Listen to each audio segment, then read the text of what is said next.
നമസ്കാരം. ആലുവ വാർത്തയിലേക്ക് സ്വാഗതം. യാത്രാക്ലേശം പരിഹരിക്കാൻ ആലുവയിൽ സംഘടിപ്പിച്ച ജനകീയ സദസ്സിൽ വൻ ജനപങ്കാളിത്തം. ആലുവ മേഖലയിലെ യാത്രാക്ലേശം പരിഹരിക്കാൻ മോട്ടോർ വാഹന വകുപ്പ് ആലുവ സിവിൽ സ്റ്റേഷനിൽ സംഘടിപ്പിച്ച ജനകീയ സദസ്സിൽ വൻ ജനപങ്കാളിത്തമുണ്ടായി. അൻവർ സാദത്ത് MLA അധ്യക്ഷതയിൽ ആലുവ സിവിൽ സ്റ്റേഷനിലാണ് ജനകീയ സദസ്സ് നടന്നത്. മോട്ടോർ വാഹന വകുപ്പ് ഉദ്യോഗസ്ഥർക്ക് പുറമെ വിവിധ വകുപ്പ് മേധാവികളും ജനപ്രതിനിധികളും മോട്ടോർ തൊഴിലാളി സംഘടനാ നേതാക്കളും യോഗത്തിൽ സംബന്ധിച്ചു.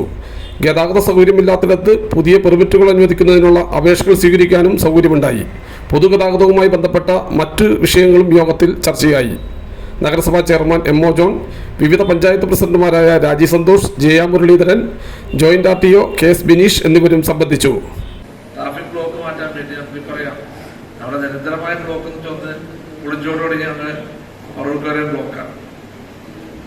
അതിന് നമുക്ക് ചെറിയ മാറ്റങ്ങളൊക്കെ നമ്മളിപ്പോ ചെയ്തത് വലിയ അഭിപ്രായ വ്യത്യാസമുണ്ടോ? എറണാകുളത്ത് വന്ന ബസ് ഒന്നിന് എയർപോർട്ടിൽ അല്ലെങ്കിൽ അറ്റ്ലീസ്റ്റ് ദേശം ഒന്ന് പുറത്ത്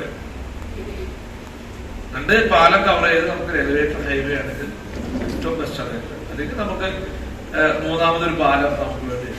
അപ്പൊ അതിന് ലാൻഡ് അക്വിസിഷൻ മറ്റുള്ള കാര്യങ്ങളും അതിനനുസരിച്ചുള്ളൂ. ശരിക്കും നമ്മുടെ ഈ റോഡ് 6 ലൈൻ ആക്കേണ്ട സമയം അതിക്രമിച്ചു. ഇപ്പോൾ നമ്മുടെ 4 ലൈൻ നിൽക്കുകയാണ്. ഇപ്പൊ 6 ലൈൻ ആക്കാത്തത് പറയുന്നത് വെച്ച് കഴിഞ്ഞപ്പോ കുണ്ടന്നൂർ റോഡ് പോകുന്നുണ്ട്. അങ്കമാലി കുണ്ടൻ റോഡ് ഏകദേശം അതിന്റെ ലാൻഡ് അക്വിസിഷനിലേക്ക് അതിന്റെ അലൈൻമെന്റ് ഒക്കെ ആയി വരികയാണ്. അതുകൊണ്ട് ഇത് 6 ലൈൻ ആക്കൂല എന്നാണ് നാഷണൽ ഹൈവേയുടെ ഒരു വിലയിരുത്തൽ. അപ്പൊ ആ റോഡുള്ളപ്പോ പക്ഷെ നമ്മുടെ ഈ ബ്ലോക്ക് എന്നാലും മാറില്ല. കാരണം എയർപോർട്ടിലുള്ളിടത്തോളം കാലം ഈ എറണാകുളത്ത് സിറ്റിയിൽ നിന്നും ആളുകളൊക്കെ വന്നത് ഈ റോഡാണ് ആശ്രയിക്കുള്ളൂ. അപ്പൊ ഇപ്പൊ നമ്മളത് ബഹുമാനപ്പെട്ട നമ്മുടെ ഈ ബെന്നി ബെഹനാൻ MP ഞങ്ങളൊരു ദിവസം നേരിട്ട് നിതിൻ ഗഡ്കരിയെ നമ്മൾ കണ്ടിരുന്നു, കാര്യങ്ങൾ അവതരിപ്പിച്ചിരുന്നു. അദ്ദേഹം അത് റിപ്പോർട്ട് തരുകയും ചെയ്തതാണ്.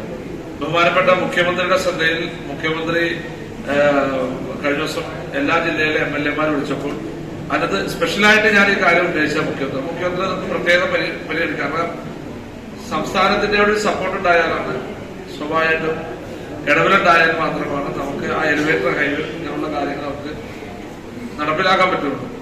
പിന്നെ നമ്മുടെ ബഹുമാനായ ശ്രീ രാജ്യസഭ മെമ്പർ ജബി മേത്തറും കഴിഞ്ഞ ദിവസം രാജ്യസഭയിൽ തന്നെ ഈ വിഷയം ഉന്നയിക്കുകയുണ്ടായി. അപ്പൊ എല്ലാ രീതിയിലും നമുക്ക് ഒരു പ്രഷർ ചെയ്താൽ മാത്രമാണ് എലിവേറ്റർ ഹൈവേ അങ്ങനെ ആലുവയിലെ ഹൈവേയിലെ ബ്ലോക്ക് മാറാം. പിന്നെ ടൗണിലെ ബ്ലോക്ക് മാർക്കറ്റ് റോഡ് വീതി കൂട്ടണം.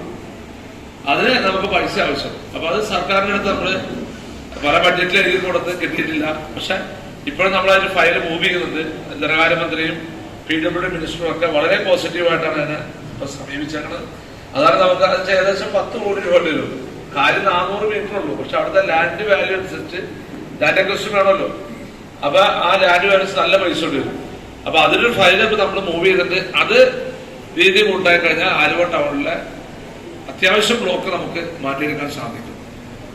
ഇപ്പൊ എവിടെയൊക്കെ നമുക്ക് പുതിയ പെർമിറ്റുകൾ ആവശ്യമുണ്ടോ അത് ഈ പെർമിറ്റ് വെറുതെ പറഞ്ഞു തരില്ല. അവിടെ ഓടാൻ പ്രൈവറ്റ് ബസ്സുകൾ ബില്ലിംഗ് ആവശ്യം അല്ലെ. എന്നാൽ മാത്രം നമുക്ക് പുതിയ പെർമിറ്റ് അനുവദിച്ചിട്ടും കാര്യമുള്ളൂ. കുരുക്ക് ഒരു പ്രധാന ഘടകം. ഇപ്പൊ ചൂണ്ടയിലും കൊച്ചി മേഖല ഇപ്പൊ നമ്മൾ കഴിഞ്ഞ ദിവസം പറഞ്ഞിട്ട് പോലീസിനെ നിർത്തി അത്യാവശ്യം നിയന്ത്രിക്കുന്നുണ്ട്. പക്ഷെ അതൊരു പരിഹാരമല്ല. കാരണം ഈ റോഡ് വീതി വിട്ടാൽ മാത്രമേ അതിനെ വന്നുകൊണ്ട് ഒരു കേസ് കൊണ്ടേ കൊടുത്തിട്ട് ആലുവ മൂന്നാർ റോഡ് ബന്ധപ്പെട്ട് ഇവിടെ മാത്രമല്ല കോതമംഗലം വരുന്ന റോഡിന്റെ ആലുവ മൂന്നാർ റോഡ് വീതി വിടുന്നുണ്ട്. അതിന്റെ കേസുകളൊക്കെ നടക്കുന്നുണ്ട്. എന്നാലും 4 ലൈനുമായി മുന്നോട്ട് പോകാനാണ് ഗവൺമെന്റിന്റെ തീരുമാനം.